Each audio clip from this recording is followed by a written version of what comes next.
Apparemment, j'ai lu qu'on pouvait chauffer nos maisons avec nos déchets organiques. On va regarder ça.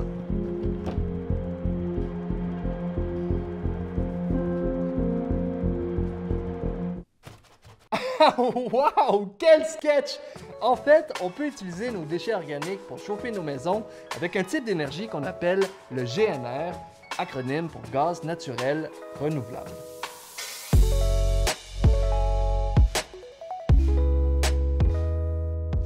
Salut, c'est Thomas, je suis YouTuber depuis plus de 12 ans sur ma chaîne perso Thomas Gauthier, mais aujourd'hui, dans cette série de vidéos, l'École de technologie supérieure m'a donné accès à ses professeurs et experts pour que je démystifie les solutions énergétiques de demain qu'on connaît trop peu. Et quand j'ai appris qu'on faisait du gaz naturel renouvelable, j'ai eu envie d'aller dans la rue pour essayer de comprendre qu'est-ce que c'est. Peux-tu m'expliquer c'est quoi du gaz naturel renouvelable?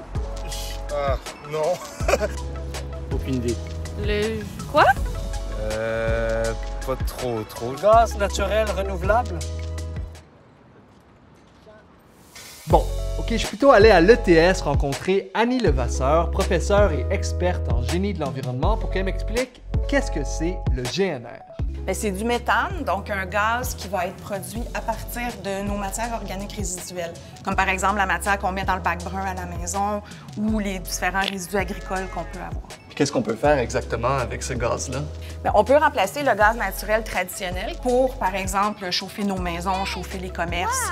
On peut alimenter nos cuisinières ou différents procédés industriels. Donc, ce qu'il faut comprendre, c'est que le gaz naturel renouvelable, c'est comme une version alternative d'une énergie qu'on connaît déjà, le gaz naturel. Les deux, c'est du méthane, sauf que le gaz naturel, c'est du méthane qu'on va chercher dans le sol, donc de sources fossiles. Qui dit énergie fossile dit de nouveaux GES dans l'atmosphère. Attendez, Vraiment dégueulasse! L'affaire, c'est qu'avec le gaz naturel renouvelable, on réussit à faire la même molécule de gaz, mais de manière renouvelable pour remplacer le gaz de source fossile et donc réduire nos émissions de GES. Wow! C'est absolument incroyable! Ah, je l'avais mal jugé tout à l'heure. Non, Bravo! Wow. Pour produire du gaz naturel renouvelable, on va reproduire dans un environnement contrôlé un processus naturel qui existe déjà, qui s'appelle la digestion anaérobie. Ce que c'est que si on prend la matière organique, qu'on la met par exemple dans un site d'enfouissement, il y a des bactéries qui vont décomposer la matière organique. Et s'il n'y a pas d'oxygène, ça va produire du méthane. Donc, on reproduit ça dans un biodigesteur pour être capable de contrôler et de récupérer le méthane ensuite. OK, donc en gros, on met tous nos déchets organiques dans une grosse bulle sans air qui chauffe, puis on va laisser plein de belles petites bactéries les manger.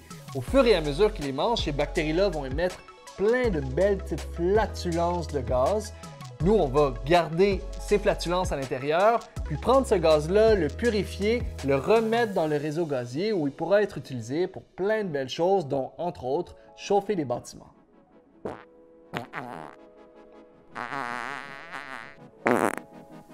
Là, on dit que c'est renouvelable, mais brûler du méthane, ça doit quand même générer des gaz à effet de serre.